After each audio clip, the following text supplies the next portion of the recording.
Hey, good afternoon, everybody. I am your host with the most, awesome here, aka Evan Griffin, host of the Lombard Loft. And look, today I want to do a special video breaking down some behind the scenes info. And what I mean is, we've all seen those clips, we've all seen those videos. Oh, I'm making 10,000 a month, I'm making $1 million a month, and you need to sign up with this Airbnb and buy my course and buy my book, and this is how you start, and just all these astronomical numbers.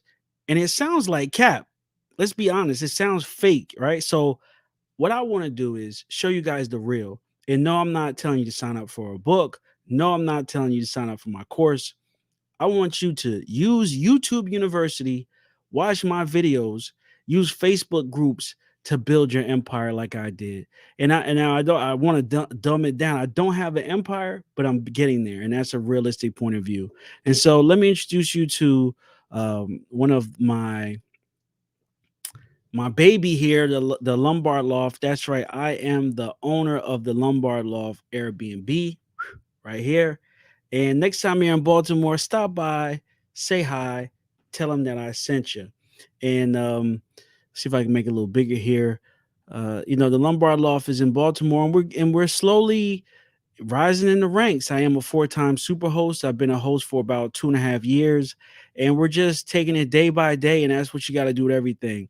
Currently at 51 reviews, and we're just working to constantly upgrade the space.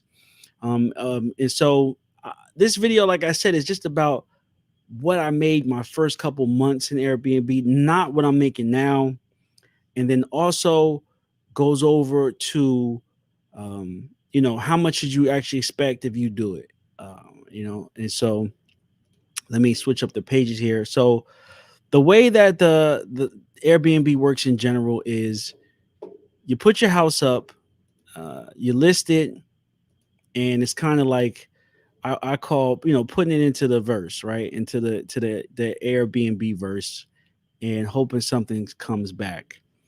And so what was my realistic performance, and how did I do my first month? So let me bring it up here. And so I went live in June 2020. I purchased the house here in March, which was the first month of the pandemic. And I know you're probably saying, like, what? Oh, man. I mean, uncertainty like a mug, right? But I used the time from March, April, May into to do the work. And that's what you got to do. I mean, I didn't look at this as now what they packaged it as a passive program. I wasn't getting into any of that. I'm a hard worker. I value myself on, figuring things out, being smart, and then, putting the work behind it, working smarter, not harder. And so I purchased this property just as a life goal. I believe in ownership. I believe in home ownership in the Black community. I was looking to push my generational wealth to my kids, because regardless of whatever verse you want to look into, and I said this before, Bible verse, rap verse, whatever, uh, home ownership is the biggest leading generational wealth builder there is. And so I've been a professional for 10 years, came to the position where I was ready to buy and purchase my first home. And so what was the best way to do it? And so I ended up purchasing a home, and got a multifamily home. And it's basically two apartments. There's one on the first floor and one on the second floor. And so what I was looking to do was, pretty much find a long-term tenants for both of them, and then go on to the next. Do what they call BRRR method, which is buy, renovate, refinance, and repeat. But you know, Airbnb was pretty much everywhere, and so I decided to take a swing at it. I did the renovation myself, and please subscribe to the page, because I'm releasing those videos, pretty much weekly, and you can follow my renovation journey. And I'm going to do a renovation deep dive as well. And so from there, I went live June 1st, and on June 1st, June 6th, I got my first booking. And so that's what we're looking at here, how that first month turned out. And so if you can see this, it says that first month, my payout was $1,422. And you're probably like, yeah, that's pocket change, that's chump change. But you know what? Where I'm from and the way I was raised and the way that my family worked, this was my own money. This was money that I only heard people talk about. People said, make money while you sleep. And I literally checked my guest in, made sure they was okay. And I went to bed and woke up to a payday. And so it was a different lifestyle for me, and I was really appreciative of the opportunities that it was. And this was my first $1,000 I made myself. And like I said, I was a corporate professional. And so if you want to talk about corporate America, we could talk about that. But this is different. This was entrepreneurial. This was independent. This was on my own. This is my first dollar outside of the machine.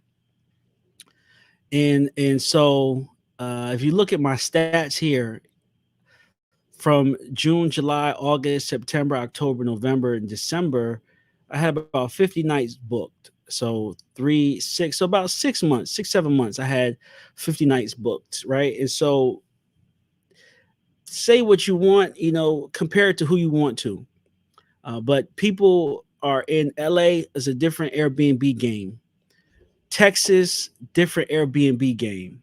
Atlanta, different Airbnb game. I'm in Baltimore, right? And yeah, you're right. I could, do all this on online management and hire somebody, but you know what? I take pride in my work and I take pride in my day to day. And so I'm doing this myself and I'm figuring out as I go. And then you know what? It's been 2 years.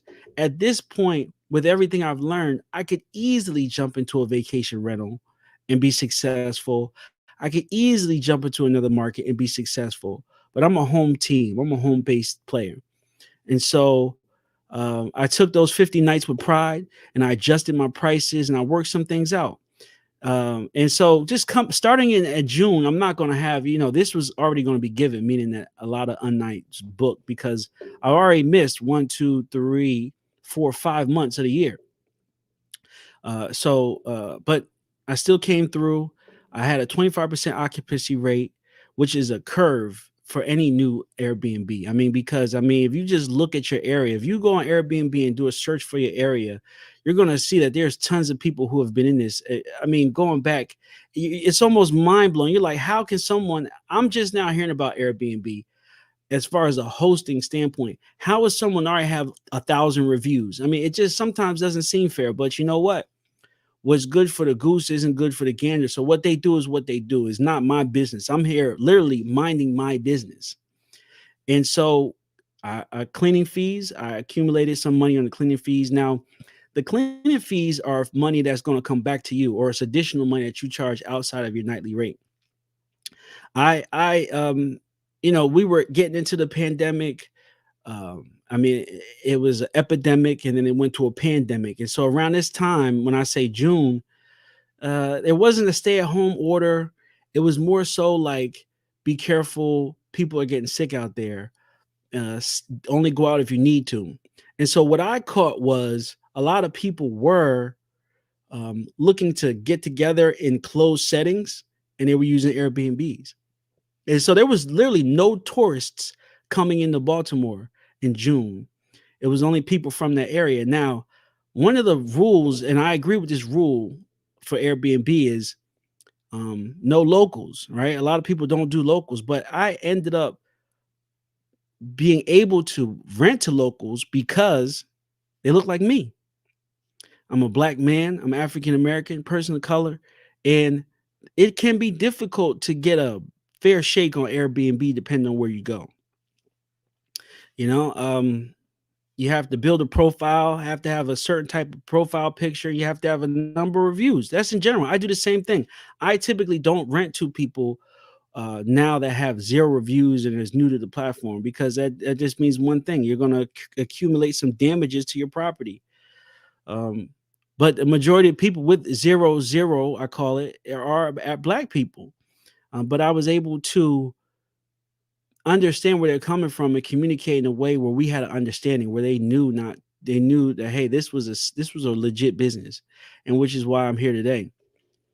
And so I took that $1,400, and guess what? It rolled over because even though it might have been June, and even though I might have got a couple of nights booked, I was getting books for the next month. So if I'm in June, I'm getting bookings for the first week of July, which is 4th of July. That's a blessing. And I'm only going up to the thousand mark because I did pull in some bigger numbers, but this was my second month. I mean, apparently June is a great time to start because you're getting your feet wet right before the busy vacation season, which is July. And I caught a couple of oops. I call them alley oops.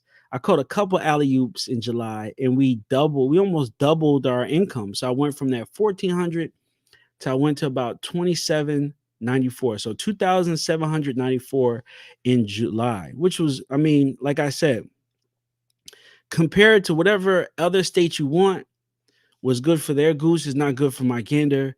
I'm literally here minding my business. And is there other Airbnbs doing numbers in Baltimore? Of course, I'm sure. But this is my business and that's theirs. And so I'm just doing me. Literally, I'm just doing me. I changed my prices. I took some better pictures. All the things that they say you're supposed to do. I changed my bio. I rearranged some things. I did, visual pictures showing how close it is to local landmarks. And, I just really, and then I also made sure that those first couple guests gave me reviews. I made sure that I was going to get a huge review, a 5-star review. And that's what I did. And then so it springboarded me over any people that were, you know, already at 1,000 reviews and were just doing mediocre business. It's always the next new thing.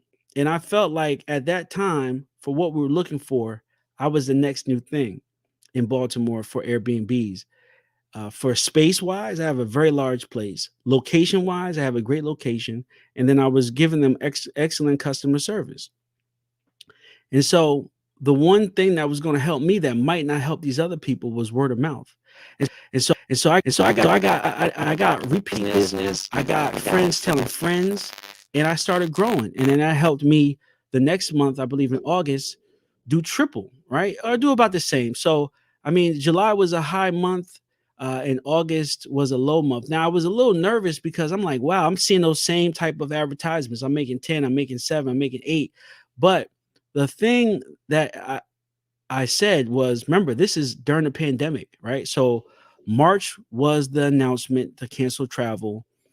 April and May, they kind of were figuring out how the you know epidemic was going to turn out. And then I think by May they started calling it a pandemic. And then they started limiting pretty much everything to essential. And so for the fact that I was able to make that in July amidst all that was still amazing. So round of applause for me and my team. And my team consists of my wife, her support, and also my cleaning team. Now at this point, I was doing the majority of cleaning myself. But then I ended up outsourcing a cleaning service. And so, and as you saw down there, their fees for those 6 or 7 months was $2,965. That is a living wage. That's a living wage. For the number of nights, like I said, I only had 50 nights. So you can do the math between the two. I really wasn't getting tons and tons of booking, but it's mostly a weekend thing or like a Thursday. But I understood how to balance the prices and how to maximize my listings. Yeah. So that's a realistic point of view. Now outside the pandemic, in location is definitely going to be a key factor in size. I won a lot of bookings because I can literally fit 10 people in my place sleeping, not just standing in the living room, standing in the kitchen. There's enough beds to accommodate 10 people.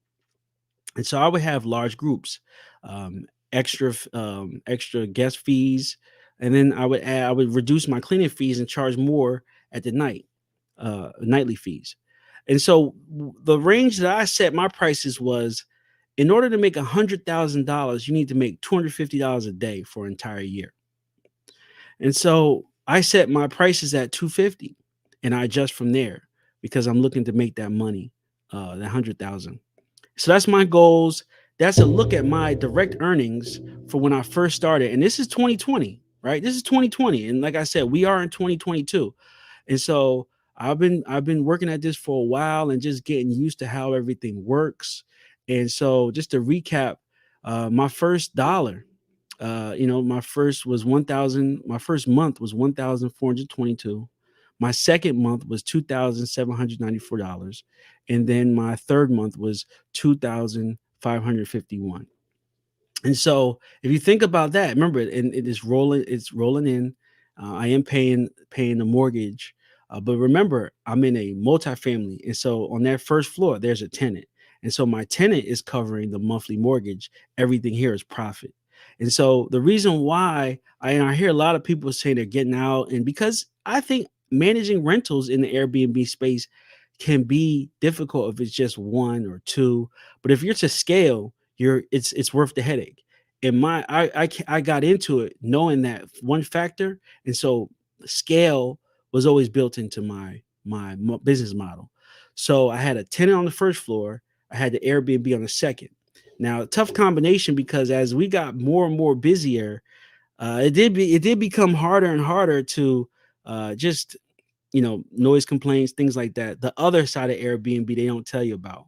And then so my tenant ended up leaving, but for another reason, my tenant left, and which opened up an entirely new door for me because guess what I did?